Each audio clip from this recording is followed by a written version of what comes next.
Hey, I'm Pastor Kevin, and I'm here with Dan Hammer, and we want to just talk about some resources that he is putting together to help people through their financial challenges. Dan, you're creating these COVID-19 resources. What's the goal of creating all these resources? Well, the goal, Kevin, is to help people from a financial standpoint. The government has asked us to shelter at home. They've shuttered a lot of businesses, and so there's been a lot of financial turmoil that's been created by that. And the new CARES Act that was passed by President Trump in Congress gives financial resource tools that are going to be implemented that have currently been implemented and will be implemented over the next 30 days to help Americans financially manage this whole situation. So one of the things I've tried to do, Kevin, is I've tried to place a page on my website. You know, I have a website called Dan Hammer Health. I help people improve their health, but this one here is all specifically designed for financial health. And as you can see by the title, it's COVID-19 resources to help lessen the impact, and it's to lessen the financial impact that has been asked of us as Americans to be able to deal with this health crisis. So, what we're going to talk about both today and then anything else you put together will be available on your website. And you're willing to be a resource? Correct.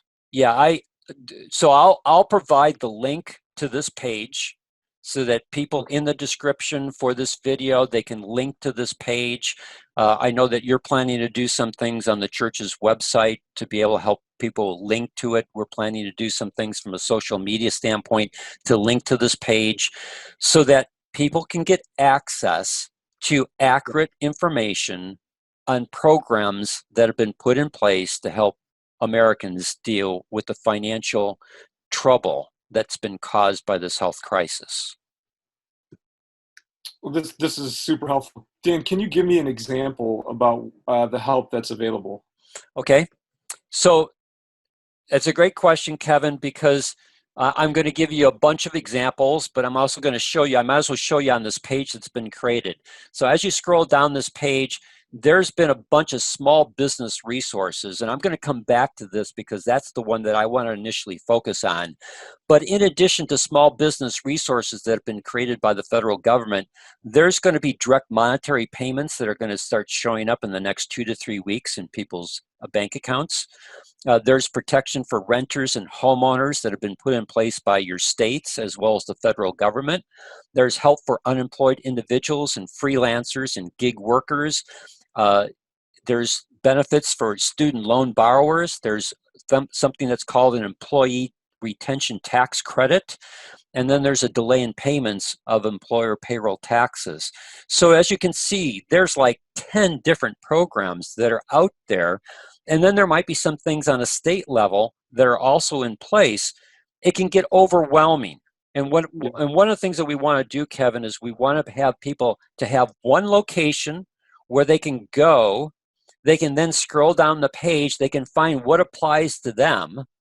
And then they can click on that area and see, and see what programs are available. So, for example, Small Business Association, because of the CARES Act, they were given $376 billion to be able to help small businesses get through the next 8 weeks.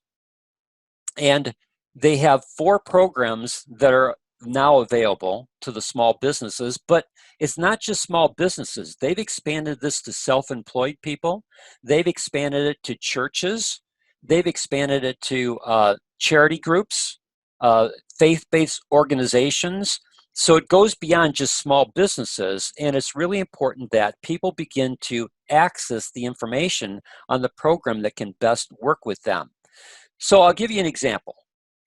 There's 2 real key programs that they've just added. They've got this Paycheck Protection Program, which if you're a small business owner, you want to look at this program and take complete advantage of it. It's designed for you to be able to get money from the SBA, Small Business Association, to cover your payroll for an 8-week period.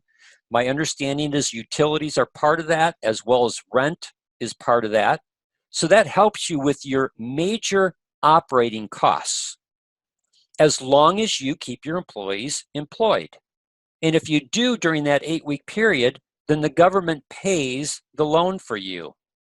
If you start with X number of employees and you end up with less than that, then the government will prorate the amount that you owe back. And it's a 1% loan. So even just from a standpoint of cash flow for your business at 1%, if you follow the guidelines, you don't pay anything. The government pays it back. And if you don't follow the guidelines, it's a 1% loan. Which Huge. you can't find anywhere. No, you can't. It's huge.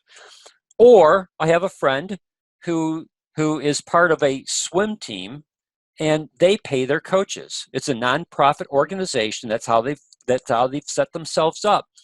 But they're going to plan to pay their coaches during this time. Well, the EIDL loan advance would most likely be the program that they'd want to look at, because then they can apply. It's a grant, they don't have to pay it back, and they could use that because that might give them more money to be able to operate their organization than going through something like the PPP, the Paycheck Protection Program. So again, what we want to do is we want to try and give people the resources to be able to understand what the program is so they can identify what might work best for them. And then once they've done that, they can just click on these live buttons. It takes them to either the location where the information is at on the Small Business Association.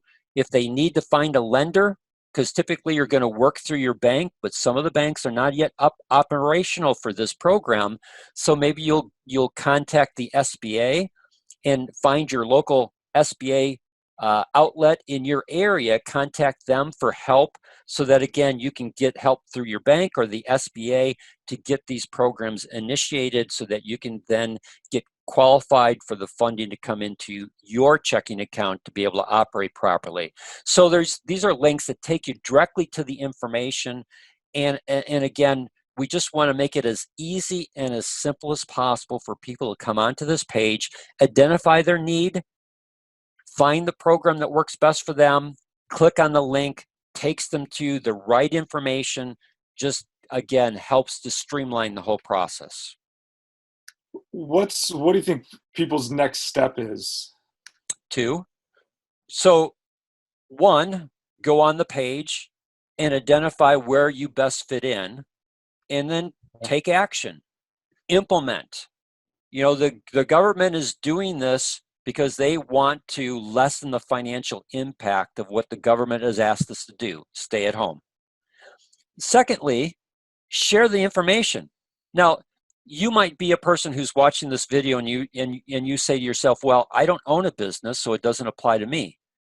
Well, if you work for someone, then it applies to the person who's employing you. Mm-hmm. So you need to communicate this with that person, because then maybe they will keep you on the job and continue to pay you because of this program. Gives them the cash flow to be able to keep you employed and pay you during this next 8-week phase. And the other thing is, share this information with other people, whether they be business owners or whether they be other people who just work for other people. Share the information because it can make a definite difference in the employers of everyone here in America. All the small businesses. I listen to the news conferences, and if what I hear is accurate, half of the businesses in America are small businesses. That's a huge component of what makes America work.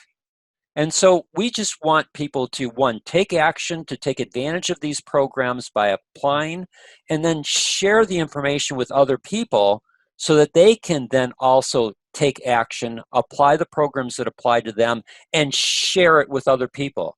And if we do this process of sharing by taking action, implementing a program, sharing the information, we can help a lot of people get through the financial crisis that this health crisis has created. So Dan, you're putting this together. Hmm.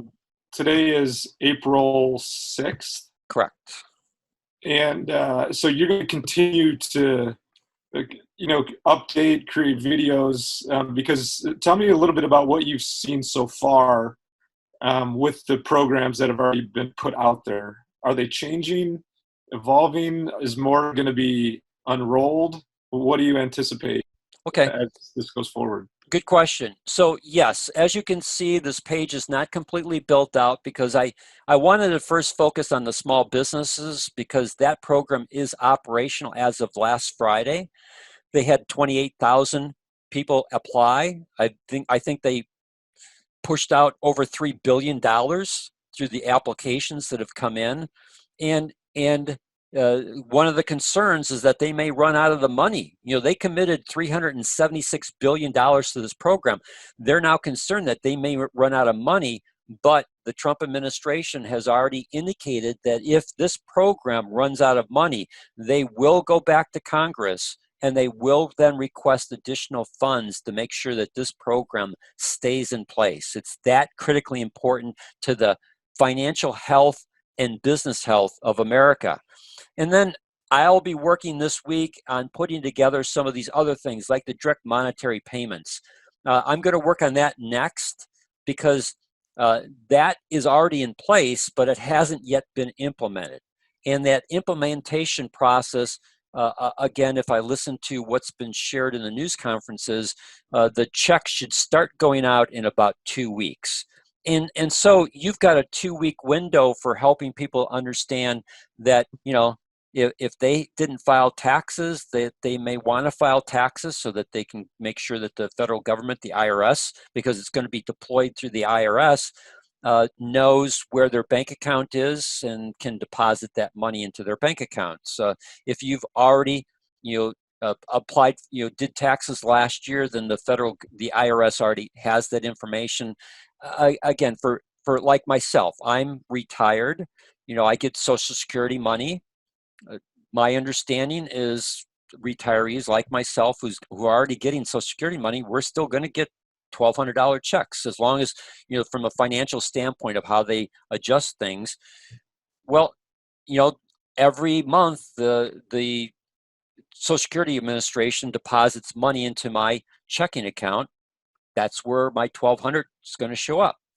And then one of the things that we want to talk about too, and I've been in discussions with some other people, maybe you don't need the $1,200. Some of us have not been financially impacted. I mean, certainly if you look at your stock market and your 401ks and things like that, yes, we've been impacted. Yeah. But again, if you understand the stock market, you don't take out, you just let it ride because it's going to come back. It always has come back. And so if you don't need the cash flow, maybe you want to take that $1,200 and use it in some charitable way. I know that on the church website, and you need to explain for the purpose of the people listening to this video, that you're doing some initiatives to be able to help understand needs within the community of West Chicago so that maybe from a church standpoint, as we contribute to the church can then help people who are in distress be able to financially maneuver through that stress better. Yeah, so thanks for mentioning that. So on our website at bringrenewal.com /give, people can give directly to what we've set up a fund called the Compassion Fund. And right now that any money given into the Compassion Fund will be tax deductible, and it'll go directly to families, individuals who have needs, especially during this time, and anything really from any needs we can help. It's a pretty broad category, but we're as a church leader, just we feel the burden of really how do we help our community thrive during this season. And people are starting to lose jobs, and things are starting to happen that we didn't anticipate, as a society. And so we really want to help everyone really thrive through these through this season. And so, yeah, people are able to give. So, yeah, if anyone gets a check and doesn't want it, there's people who need it, and would love to, bringrenewal.com/give, and we can help get those resources into people's hands who really need it during this season. So I've got two questions for you, Kevin, and we haven't talked about these two questions, so I don't want to put you on the spot, but I'm going to ask them anyways. Yeah. So you don't have to give all 1,200. You can give a portion of it, correct? Whatever a person wants to choose. Correct. Okay. And then if I give a portion of that, let's say that I wanted to support a local business. But if I gave the money directly to the local business, I wouldn't be able to use it as a tax deduction. But if I used your program and said, I want to give X amount of dollars to this business, can I then send it to you with asking you to then redirect that money to that business? So legally, no. Okay. Yeah, you're not allowed to. It's really up to the discretion of the nonprofit. Okay. And so you can't. A person who donates cannot give with something specific in mind. Although, yeah. So that anywhere, any church or nonprofit that tells you otherwise, they're not following kind of the rules set up by the government. So a nonprofit can, but we have a fund that's set up for to really help meet the needs in the community. And so you can know, you could say, hey, I'd love for it to go to a small business. And we as a church nonprofit can say, great, that's what our fund is for. But then it's really up to the discretion of the nonprofit then to get it in those hands. And so at least, yeah, ours is set up with the intention to really help families and help people in the community, like small businesses. And so you can know that it'll go towards small businesses. But yeah, we have to be careful, and the rules are they are what they are. And so, well, I'm glad you said that, because it's really important for on a couple levels. One, you can't manipulate the system, so that's right. good. And if a non-charitable organization, nonprofit charitable organization tries to tell you that you can, you just better beware, because then you're most likely looking at an organization that abuses funds as opposed to passes through funds the right way. So I'm glad that you're doing things the right way. That's important to know, because it shows integrity.